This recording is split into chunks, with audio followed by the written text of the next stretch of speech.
We sh- we should be live in Kingdom Academy Facebook group. Audio's work. Today we're gonna be talking about how to build a team to consistently get leads in every day. What team members look out for, how we do it. So we're consistently making at least 10 offers that I'm seeing a day, 10, maybe sometimes 15, 20 offers a day. So we're consistently, making offers. We currently have um 27 deals under contract, whether they're a novation deal listed on the MLS. We have deals in Texas, we have deals in St. Louis, we have deals in Wisconsin that are out there on the MLS. We have deals in Illinois on the MLS. There may be novation deals, wholesale deals, or flips that are going on. So um, it works. You just have to eventually build a team, right? You got to learn the system yourself, learn the business yourself, and then eventually start building a team of people. And once you start building a team, that's when business becomes easier, of course, right? So if you need help, support, reach out, email, call, text, reach out to us and see how we can help you. We're here to help you, here to serve you. Our goal, of course, is to help you get to the point of making consistent offers every day, and so that eventually you'll get to the point of consistent deal flow, right? And we are closing, we closed a couple deals last week. This week we're closing, no, they got pushed to Monday. So next week closing one on Monday. We should be closing one on Friday, 14 grand spread, and one on Monday was a 20 grand spread. So we're closing deals almost every week now, so I mean it's pretty consistent. And if you just you know build a team, make offers daily, that's what we're going to talk about today. So how are we getting consistent leads in daily? It's basically building a team, right? And a team member could be a number of things, right? And I'm going to go through like the best team members to have. So all these team members could be a source of sellers. They could be a source for buyers. So, when you're talking to someone, he may not be just a seller, but he also may turn into a buyer, right? They'll help get your deals closed. So, for example, we're closing a deal at the end of the month with a first I met the guy he bought properties from me. He bought maybe 6 or 7 properties from me. And then I ended up helping him sell his properties that he owns, because he would just go to the auction, buy it at tax auction, and he would either rehab it, rent it out, or some of them he just put it on the market for sale, or he just gave it to me to wholesale off market. And we're on our, I don't know, 50th deal together. So that's closing in the end of the month. So 2 weeks. And that's like I think a 20 grand spread on that one. But every person you come in contact with, every investor, realtor, every team member, they could be a source as maybe they buy the properties from you, or they bring buyers, or they could be the source of they bring a deal to you. Maybe they own the deal, or they get a deal under contract, right?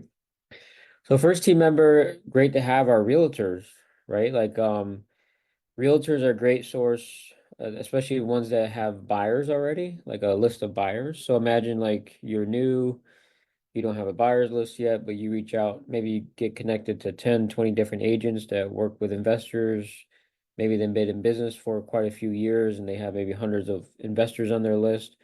So if you got 10 realtors that have 100 investors each on their list, now you have 1,000 investors that you can send a deal to, right? So connecting with realtors that have buyers, and also vice versa, connecting with realtors that uh have deals that are not on the MLS, right? You're looking for we do personally off market direct to owner. That's where the money's made. So some realtors, yeah, maybe they come across a lead, and maybe that, they're not interested in listing these smaller deals.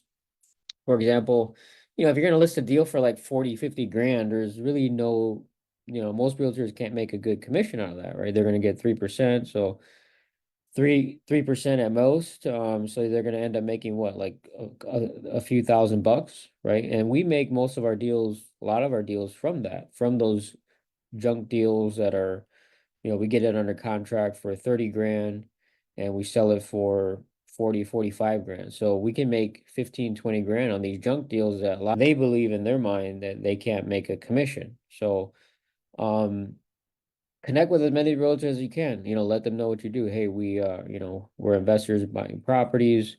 We're looking for deals. If you have anything that needs work and off market, let me know. And create relationships, right? Like ongoing relationships. I have realtors that I've been doing business with for 10 plus years and we're on our 30th transaction together, right? So we just got a deal. We just got a one of our deals sold today where they signed a contract in Hillside, and the buyer is an agent, right? And he's actually bought like 5 or 6 deals from us already, and and uh and he also has sent us deals where he wanted to sell. So it works both ways with realtors. It could be a great source of sellers, a great source for buyers, and you want to connect with as many as you can. And next one is hard money lenders. So hard money lenders are a great source of buyers. So hard money lenders have a Rolodex of buyers that have been pre-qualified, they got pre-approvals with them.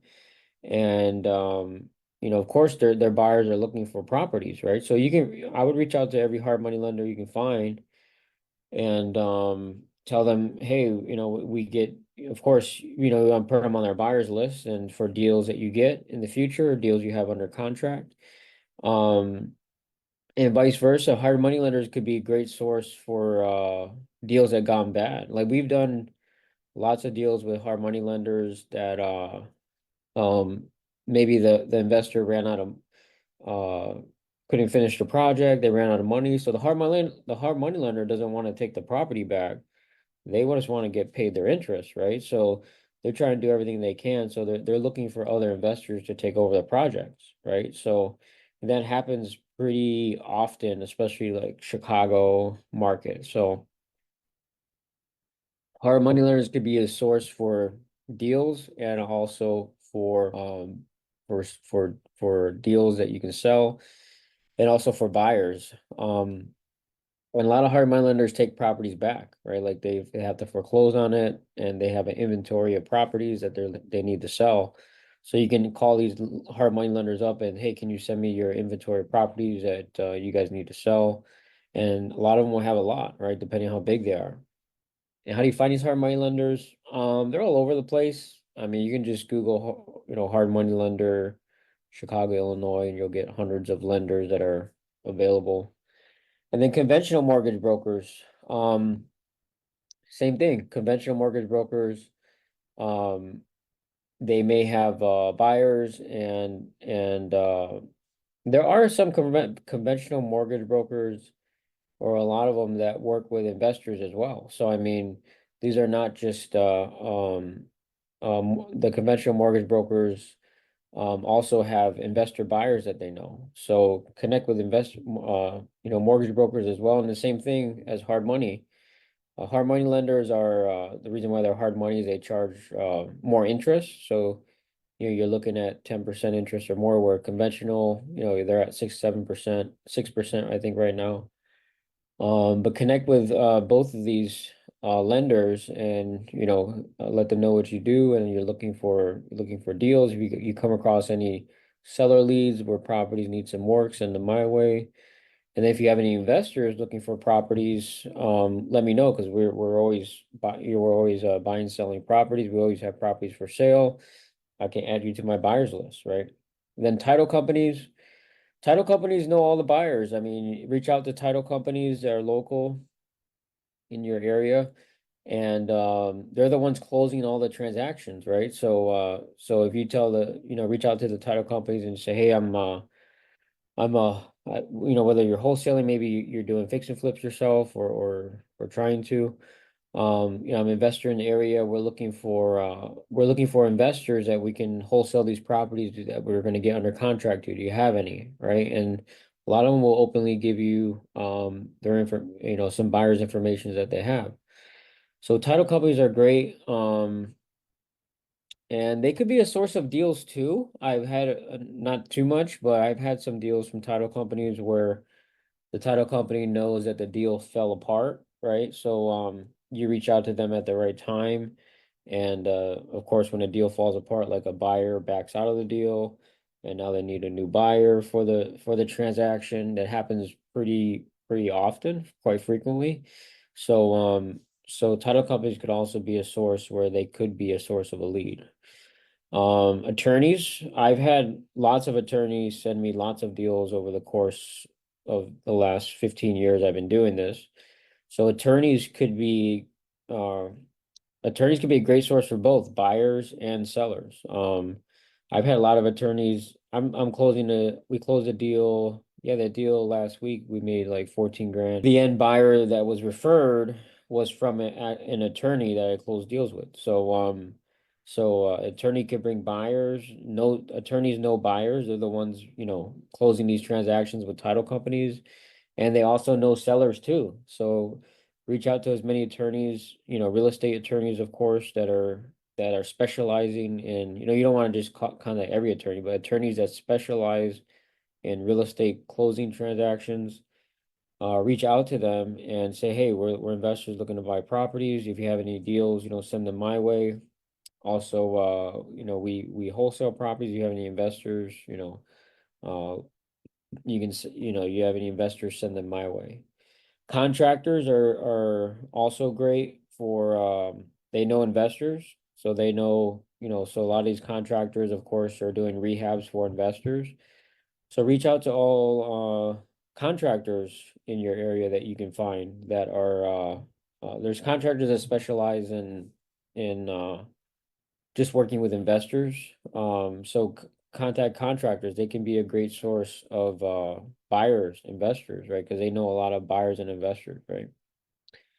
Sellers, they can be, they can know a lot of sellers too that are looking to sell. So contractors could be a great source for that too. Like, let's say there's a project that, just has too many problems and the contractor's aware about it. The seller just maybe just wants to get rid of the property and not invest anymore. They could be a great source for sellers, okay? Of course, other investors that are buying properties, other investors that are fix and flipping, or maybe they're landlords. This has been probably my number one source of deals, number one source of buyers, of course. So other investors, right? I've had relationships with investors. For example, I have one now where we've known each other for like I don't know, maybe 9 years. And she's bought maybe 20 properties from me, and then I sold maybe same amount, maybe like 15 properties to her. So she was a seller. I mean, she was a seller for 15 deals that I helped. She sent me the deal that she owned, and then I sold it. And then vice versa. She bought 20 properties from me. She's an investor. And then as well, so these other investors could be, 40 transactions, and they could be both seller and buyer, right? And I have a lot of relationships like that where one relationship is like 40 deals later. One relationship is, 20 deals later, 30 deals later, right? The one we're closing on Monday is I think we're on it's another investor. I think we're on our maybe 17th, 18th deal together. So most of my transactions are with people I've already built a relationship with, and they sent me the deal, they got it under contract, or they own the property and I ended up, selling it for them. So that's what you want to do is build relationships, build trust, build rapport. And if you continuously do that and you're adding value to other people, you're gonna get people coming back to you over and over again. You need it. So when you're flipping property and let's say the buyer is getting like a mortgage or the buyer is getting or the buyer or your wholesale, even if you're wholesaling the property, let's say the end buyer is getting a hard money loan, you need an insurance agent to get they won't close the deal without insurance. So you need a good insurance agent. So we use like a company called REI Guard, and they help with if someone needs insurance right away, they can get it like the same day. So insurance agents are needed for buyers with loans to get the deals to the closing table. So if anyone asks me, man, I need to insure this property for the rehab I'm doing, I refer them to REI Guard. Of course, most importantly, let everyone you know what you do, right? Your family, friends, everyone in your contact book, pretty much everyone, right? Like you should, all your family should know what you do, all your friends, everyone in your phone book. I would call them and tell them what I do. I know when I first started, I pretty much everyone knows what I do. Like all my family, all my friends, like if you talk to one of my family and say, what does Russell do? No one will say I don't know. Like they'll know, hey, he's flipping properties. He flips properties for a living. That's what he does, right? So everyone knows what I do. And that's what same for you. Every single one in your phone book, you already have your cell phone, just go on your cell phone, go to your contacts and start calling, texting everyone you haven't maybe family you haven't talked to in years. Tell them what you do, right? And it's good to get reconnected with people as well. I would say once you've closed like 50,000, maybe you want to wait till you get to 100,000 in profit or more. Start coaching others, mentoring others, splitting profits, right? That's what I do. I coach, mentor others, people that's never closed a transaction in their life. And we just handhold you step by step and get you to the closing table, right? I don't micromanage students, like I don't follow up with them, every second. I mean, that's your job. Like if you're a student, you join, you're the one that has to take the action. You're the one that has to go through the training videos, get educated, get started. I'm not going to be uh calling you every week because I have hundreds of other things I have to do, right? So if you don't contact me and you're stuck on something, I don't know, right? But mentoring others splitting profits has been probably one of the biggest money makers. I probably made millions of dollars from mentoring others and splitting profits. And I started off mentoring other people for free, right? Like for absolutely free. And basically I mean I charge so cheap it's almost free. But where we make our money is all in the deals. Where we make our money is from a closed transaction. So if I can mentor somebody and let's say you start doing that, let's say you have closed, 50,000 or more in profit or 100,000 more in profit, and you did it where you didn't have to invest any cash, you didn't get any debt. Guess what? People want to learn that, right? People want to know how you did that. So if I just do a simple Facebook post, like, hey, I just made $100,000, this year, and I didn't invest any cash or credit. Um, are you interested, right? And I did it flipping properties without cash or credit. Are you interested, right? If you could make a Facebook post like that, I'm pretty sure you're gonna get a lot of people reaching out to you, on your social media accounts, right? And then start a meetup group. I did a meetup group. I started it maybe 13 years ago, and I did it once a month.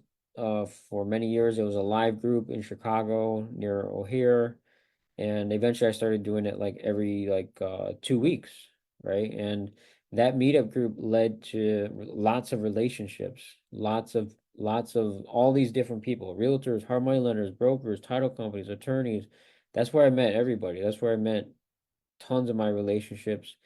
Um, and I still have relationships with a lot of those people to this day, right? So start a meetup group in person or online. I do mine online now, of course. But you can start a meetup group in person where you can start, getting connecting with people, right? Or, maybe you're not ready for that. Start going to the meetup groups, right? Go to all the real estate investor meetup groups. when I started, I went to all of them. Every single real estate investor meetup group I can find. I went and then I networked and exchanged contact information with as many people as possible. Got as many buyers as possible on my email list. Got as many professionals on my contact list, and I would follow up with them. I wouldn't just go to Meetup and not call them after. I would call them and say, hey, maybe you met a realtor. Hey, Mr. Realtor, is there anything that I can do to help you in your business, right? Like I can, try to find ways that you can serve others and help them, right? And then you want to tell them what you do. We're looking for ugly properties that we can flip. If you have anything, if you have anything, let us know. And then you want to do that, constantly. There's not just I'm gonna go to meetup, you know, one time this month, and if that's it, I was going to a meetup like almost every week. I was going to a meetup group, meeting buyers for coffee. I would take buyers out to dinner. I would meet students at Starbucks all the time. Literally, like I remember I would go to Starbucks sometimes 3 or 4 times in like one day, like meeting potential investors, buyers, meeting realtors, meeting potential students, potential partners, right? So this business is all about relationships, right? Like if you're gonna stay in this business for a long time, it's all about building those relationships.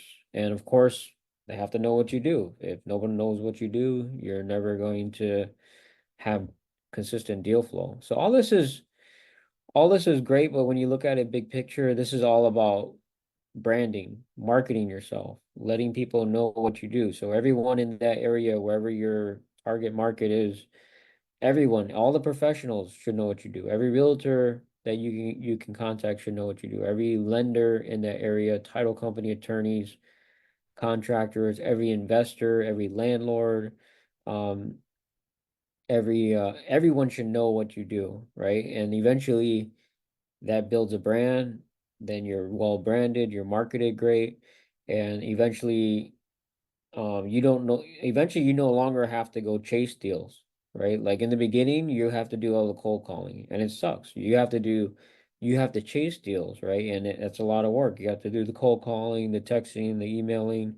You're the one that has to go, to the meetups. You're chasing deals because you're new. No one knows you, right? But eventually, once everyone knows you, knows who you are, and you're constantly marketing, constantly building relationships, constantly following up, constantly letting everyone know what you do, and you're doing it all the time, and you do that for 6 months, maybe a whole year.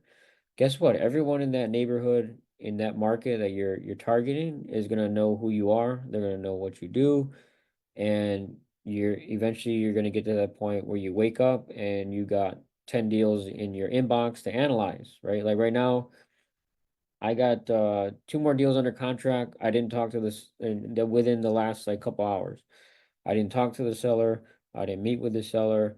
It was already under contract by another investor, right? And that's what you want. You want to everyone know what you do, get well marketed, well branded in your area, and eventually, um, when people think, "Oh, I have a deal under contract, I need someone to help me," they think of you, right? And then they send you the deal, and the deal goes in your inbox, right? And then all of a sudden, I'm no longer cold calling and chasing deals because I have so many deals in my inbox, so many leads already to look at. I don't have time to be chasing deals, right? Because I have my team, my students, I have other investors, realtors, the hard money lenders, brokers, attorneys sending me deals. So that's where you want to get to. That's when business is easy. Like you wake up, you got 10 deals to analyze and look at. You're just analyzing the numbers, making sure, if the numbers don't work, of course, I'm responding with, the numbers that do work. And then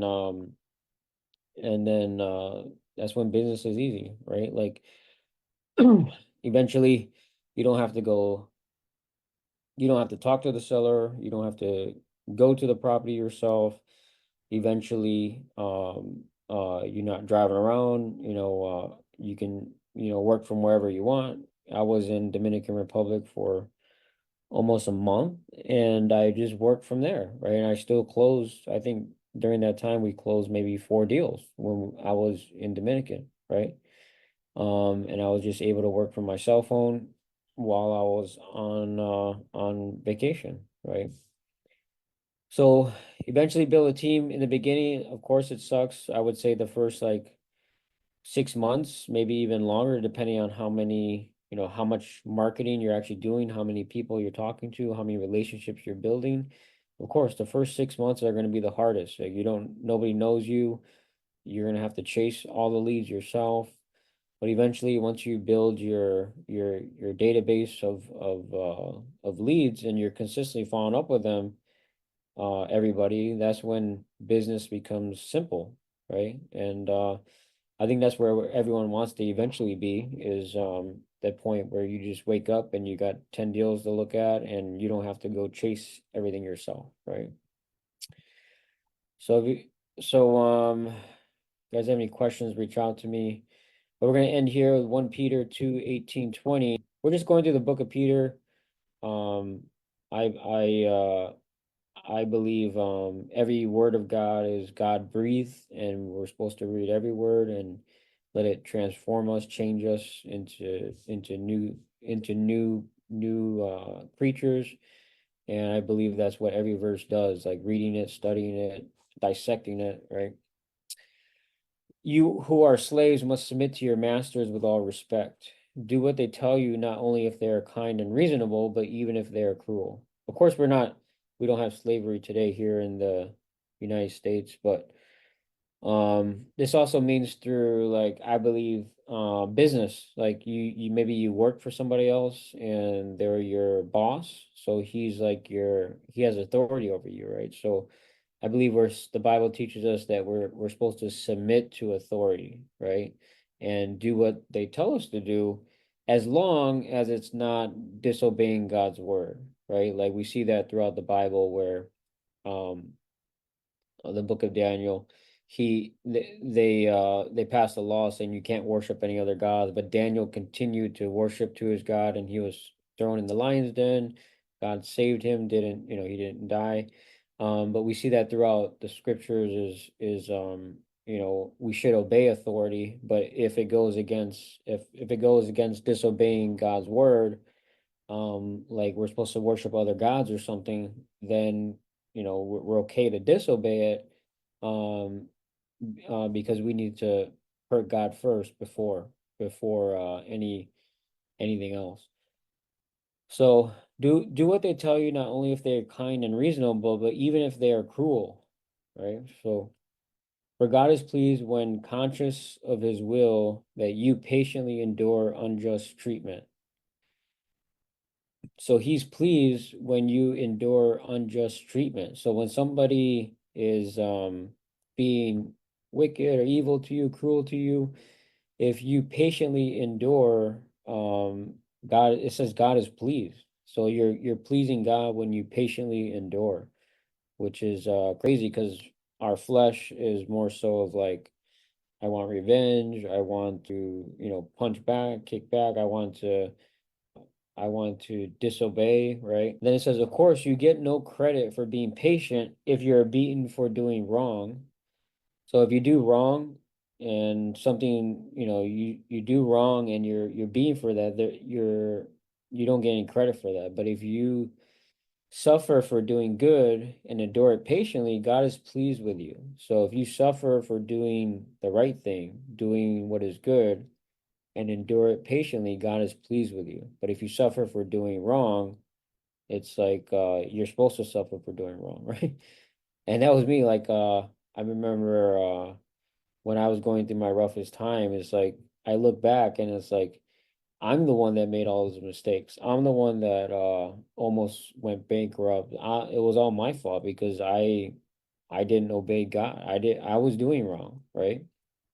So of course, you get no credit for being patient if you're beaten for doing wrong. So if you're doing wrong, you should expect something to happen, right? Like you should expect things bad to happen. But if you suffer for doing good and endure it patiently, God is pleased with you. So if you're suffering, if you're suffering for doing good and obeying God, like there's instance where maybe you're at work, or like everyone's has to lie, or it's just part of the company or the business culture or whatever, that they lie in order to, keep on working, and it's just part of the culture, right? But if you're supposed to do the opposite of that, right? Like I remember when they passed the wholesaling laws, that you need to be licensed. So that there was a real estate law that passed that, hey, if you do more than one deal a year in Illinois, you need to be licensed, right? And I do recommend that if you are in Illinois, you should do more. If you do more than one deal a year, you should get licensed. Um, but I got licensed, and I hung my license with a brokerage, right? And they said, yeah, wholesaling's fine. You can do it on your own. We don't really care, yada, yada, yada. And I'm like, okay, great. So I don't have to report every single deal to you. And I didn't, because that's what they told me. So like 30 deals later, they said I have to report every single deal, right? And I had a choice of just telling them, oh, I didn't close any deal, or just telling them the truth, right? So I sent all the deals that I closed in the last, I think it was like maybe like 6 months of deals closed. And I could have just lied and said, no, I didn't close any deals, right? Or I could, or but um, and at that point, I kind of put my license in jeopardy, right? Like closing all those deals, and it was just because uh, they had of course the wholesaling law was new, so they didn't know what they were doing, right? So I sent it to them, just pray that my license wouldn't be suspended or anything like that, and God uh that pleased God because I did the right thing, right? So I could have just lied, right? So if you're suffering for doing good, endure it patiently, and God is pleased with you. And the Bible talks about suffering as a good thing, right? Like book of James, it says that in your suffering you should rejoice, because of course if you suffer for doing bad, that's not good. But if you suffer for doing what the right thing is, the Bible says you should rejoice, because that's going to build your character, that's going to build your endurance, that's going to build your love for other people, right? Like the more you suffer, the more like you care for other humans, right? Like I remember when I've never failed, at anything to that point where I almost went bankrupt. So I've never was behind in any payment ever in my entire life. And and all of a sudden, like, COVID hit, and tenants stopped paying the rent, and I lost all my revenue. All of a sudden, like I went in default on like hundreds of different lines of credit, hundreds of different, like, business credit cards, mortgages, loans, and I always thought, like, how do these people that are, have millions of dollars go bankrupt? And I always like look down upon them, right? And now I'm like, oh, now I understand, right? Like now I have more sympathy for others that are going through financial problems. I have more sympathy for others that are struggling, right? Because I know, and I was never at that point where I was almost had nothing, zero in my bank account, right? Yeah. So now I have more sympathy for people, right? And now I can help people, right? That are going through the same problem, right? That's what suffering, the Bible says suffering is good. So, because I can turn around and now help another person that's going through this similar problem, right? For example, I've had sciatica pain, back pain for like 10 plus years, and went to therapies, did all the doctor stuff. So when I'm talking to someone that maybe I just met, and they talk about having sciatica pain, I can now relate with them. And now we have something that I can help another person, right? So, and that's every aspect of suffering, like anything that you suffered with, that you've overcame, we're supposed to use that suffering and help other people, right? And then use that, of course, to glorify God, right? Of course. So if you need help, support, reach out. This is my number, call, text, email. Of course, you have any deals, you need to sell, have any properties, send it our way.